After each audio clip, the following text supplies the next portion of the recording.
Hello, this is Peter Sullivan, and thank you for watching this video. This short video is part of a series of videos discussing RFC 2350 and how RFC 2350 can be used to help document your computer security incident response team. This first video is an introduction to RFC 2350. Subsequent videos will dig deeper into RFC 2350 in specific planning areas for your CSIRT. So let's begin. Here's our agenda for this first video. We'll identify RFC 2350 and its purpose, and we'll pull out from RFC 2350 the definition of a CSIRT that it gives us, and look at some of the additional resources that we have for planning in RFC 2350. And then we'll look ahead at the next video. RFC 2350. First, what is an RFC? Well, RFC stands for Request for Comment. An RFC is a memorandum-style document from the Internet Society, and in particular the Internet Engineering Task Force, on how they communicate things regarding the Internet, including specifications, communication protocols, procedures, and in the case of RFC 2350, expectations for computer security incident response. That, in fact, is the title of RFC 2350. This RFC is considered to be a best current practice and was published in June of 1998. Now, don't let the date scare you. There is still lots of great information about within RFC 2350, and RFC 2350 is still very valuable in helping organizations begin the process of documenting their computer security incident response team. There's the URL also for how to get your own copy of RFC 2350. Let's take a closer look. The goal of RFC 2350 is here. It's quoted from the RFC itself, to provide a framework for presenting the important subjects related to incident response that are of concern to the community. In this case, they mean the Internet community. So that's the stated goal of RFC 2350, framework for presenting important subjects related to incident response. And the purpose then of RFC 2350, it describes the Internet community expectations of computer security incident response teams, called CSIRTs. And RFC 2350 also offers us a definition of a CSIRT. Additionally, RFC 2350 sets expectations to helping us understand what incident response activities are being offered by a CSIRT and who belongs to a given CSIRT's constituency. And what are some of the CSIRT policies and operating procedures that need to be published, and how to access those CSIRT services. So overall, RFC 2350 establishes a framework for documenting CSIRTs. One of the first things that RFC 2350 offers is a definition of a CSIRT. And again, a CSIRT is a computer security incident response team. And the definition is a team that coordinates and supports the response to security incidents within a defined constituency. It's a short sentence, but there's actually quite a bit here. First off, it calls a CSIRT a team. So that implies that it's more than one person. It also implies there's some organization and there's some constitution, some documentation that reflects what the team is, who is on the team, and what the team is supposed to accomplish. And that is indeed the case. And that team then coordinates and supports what? The response to security incidents. And they do that for or within a defined constituency. So it's quite a bit here. The team has to be identified. Then the services of responding to security incidents have to be identified and documented. And the identification or the definition of the who's within the constituency also has to be defined as well. So there's a fair bit here. With respect to CSIRT services, to be considered a computer security incident response team, you really only have to do one thing. And for new incident response teams, this is where you start. Okay, this is where you start. There's many things that an incident response team might do, but there's only one thing that an incident response team must do. And what an incident response team must do is they must be able to receive reports about suspected incidents from folks within their constituency primarily, but perhaps other folks from outside their constituency. But be able to receive reports about suspected incidents and then be able to analyze and understand the incident that is being reported.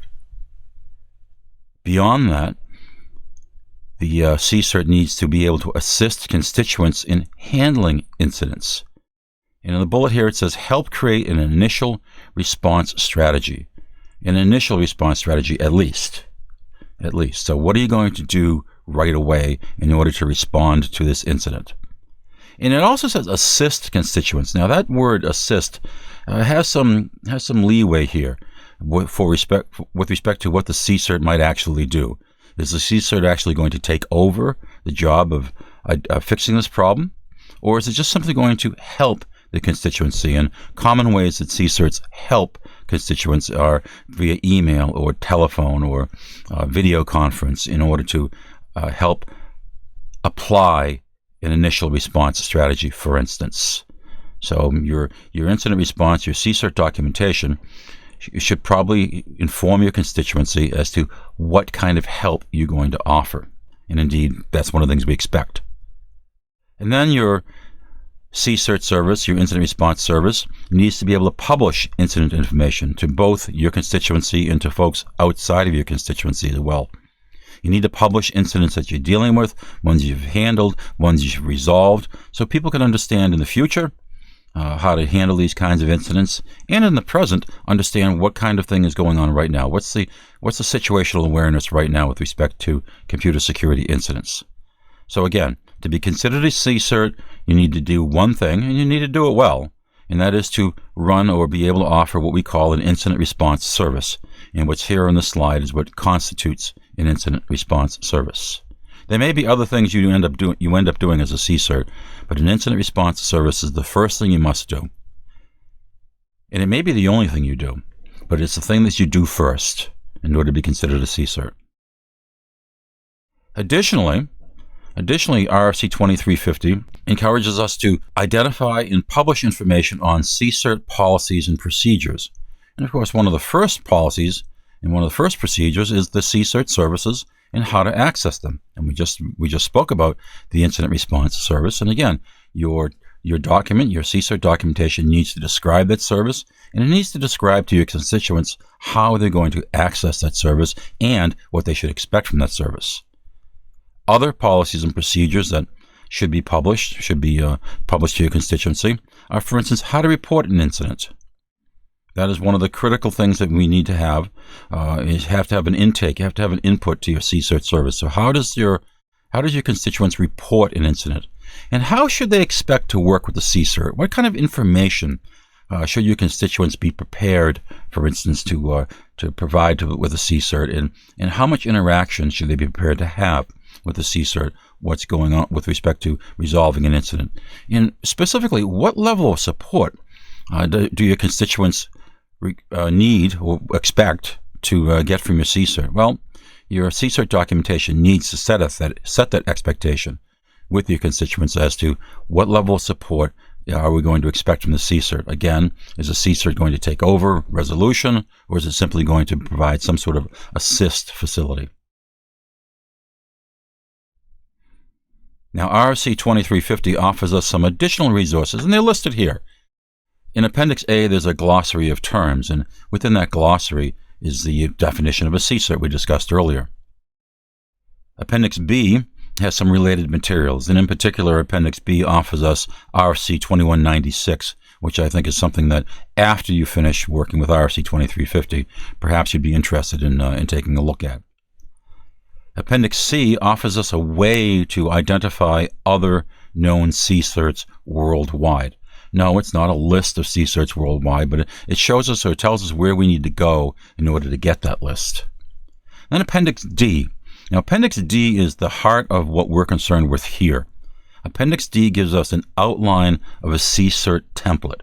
And that's what we're going to be working with in the subsequent videos, is how to fill out this template and how to document your CSIRT.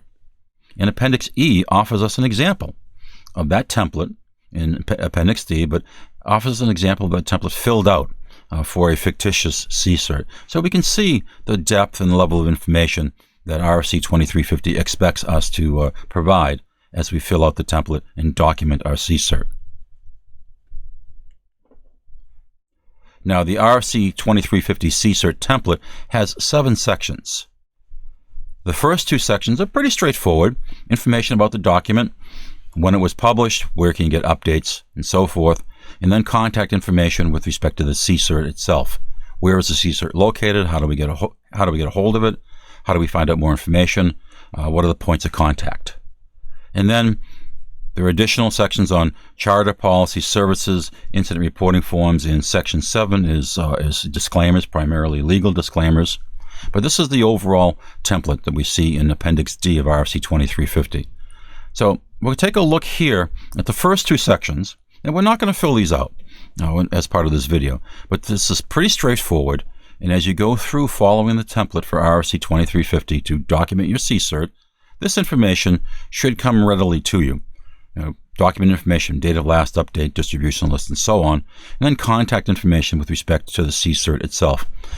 This information in sections 1 and 2 of 2350 is going to be particular to every individual CSIRT. So this is information that you're going to have to provide for yourself. But again, they're not looking for a lot of information.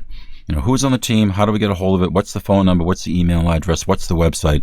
That kind of information for RFC 2350. And also, we can use this as a guide for kinds of facilities we may want to offer. If your CSIRT doesn't yet have a website, if it doesn't yet have an electronic mail address or a phone number, maybe those are things that you need to put into place. Looking ahead then to the next video. The next video is going to look exclusively at Section 3 of RFC 2350.